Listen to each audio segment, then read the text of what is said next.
De nombreuses stations de ski fermées en plein hiver, alors certes, vu comme ça, le sujet peut paraître assez anecdotique, mais il renferme de vraies questions derrière. C'est donc le sujet principal aujourd'hui, on verra ensuite les actualités. En bref, salut, c'est Hugo, j'espère que vous allez bien. On est parti ensemble pour une nouvelle plongée dans l'actualité en 5-6 minutes. C'est donc la poursuite cette semaine de ce format réduit à l'occasion des fêtes de fin d'année, avant le retour donc ce lundi du format plus long en une dizaine de minutes. Et aujourd'hui, c'est une nouvelle fois au tour de Blanche, qui est journaliste au sein de l'équipe pour les actualités. Merci Hugo, et on commence avec cette info. En France, la moitié des pistes de ski sont actuellement fermées et ça illustre un problème plus large. Spoiler, on va parler du dérèglement climatique. En fait, selon l'agence France Montagne et Domaines Skiables de France, une piste de ski sur 2 est actuellement fermée et ça concerne particulièrement les Pyrénées, les Vosges et le Massif central. En gros, il n'y a que les Alpes qui s'en sortent bien. Mais alors pourquoi ces pistes sont-elles fermées? Eh bien tout simplement car il n'y a pas de neige dans ces stations-là actuellement. En gros, les températures, bien au-dessus des moyennes de saison,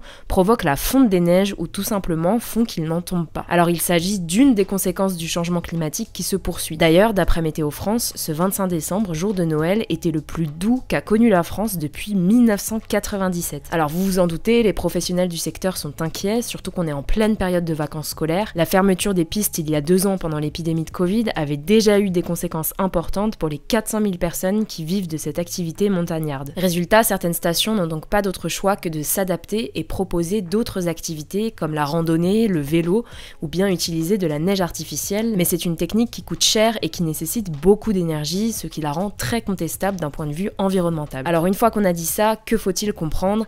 Eh bien que le dérèglement climatique bouleverse et va continuer de bouleverser le tourisme. C'est d'ailleurs l'objet du deuxième volet du rapport du GIEC, le groupe d'experts sur le climat. En fait, au-delà du ski d'hiver, c'est tous les acteurs du tourisme qui vont devoir s'adapter à ces changements. Avec la montée des eaux et donc du niveau des océans, les scientifiques prévoient par exemple la disparition de certaines plages dans les prochaines années. Plus précisément, la moitié des plages de sable dans le monde pourraient disparaître d'ici à 2100 selon une étude parue dans Nature Climate Change il y a 2 ans. Alors évidemment, on parle ici des difficultés que rencontrent les professionnels du tourisme et c'est important car c'est ce qui leur permet de vivre, mais avec le changement climatique, c'est le sujet du tourisme plus largement qui doit aussi être repensé. Voilà, désolé, c'était pas le sujet le plus fun de la semaine, mais ça nous semblait important de vous en parler.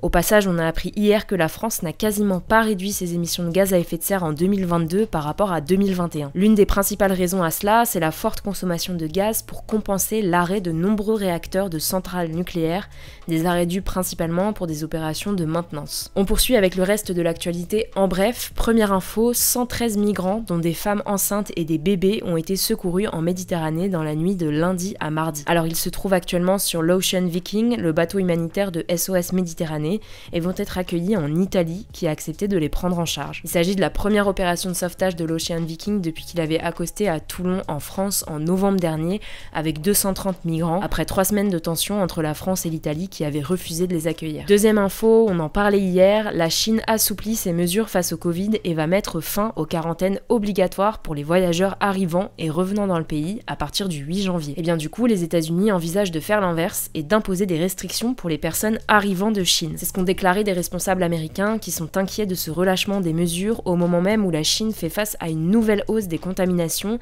et a cessé depuis dimanche de publier ses chiffres quotidiens sur le nombre de contaminations. On n'en sait pas plus pour le moment, mais on vous tiendra au courant. Troisième info, en Ukraine, près de 7000 civils, dont plus de 400 enfants, ont été tués depuis le début de l'invasion russe, selon un nouveau bilan du Haut Commissariat des Nations Unies aux droits de l'homme. Un nouveau chiffre qui pourrait toutefois être inférieur à la réalité, car toutes les données ne sont pas encore connues, notamment dans les zones qui font encore l'objet de combats intenses comme dans l'Est et le Sud de l'Ukraine. Enfin, on termine avec un classement qui a beaucoup fait parler ces derniers jours. Il s'agit du classement des meilleures cuisines du monde, dans lequel la France arrive en 9e position, derrière les États-Unis. Bon, alors vous vous en doutez, ça n'a pas plu à tout le monde. Le site spécialisé Taste Atlas, qui a publié ce classement, a même dû se justifier et expliquer la méthodologie pour arriver à ce résultat. Je vous passe les détails, mais je vous mets des liens en description si vous voulez en savoir plus. En tout cas, ça a donné lieu à beaucoup de moqueries des plats américains avec des recettes parfois un peu douteuses. Merci Blanche, écoutez, dites-moi ce que vous pensez de ce classement dans les commentaires.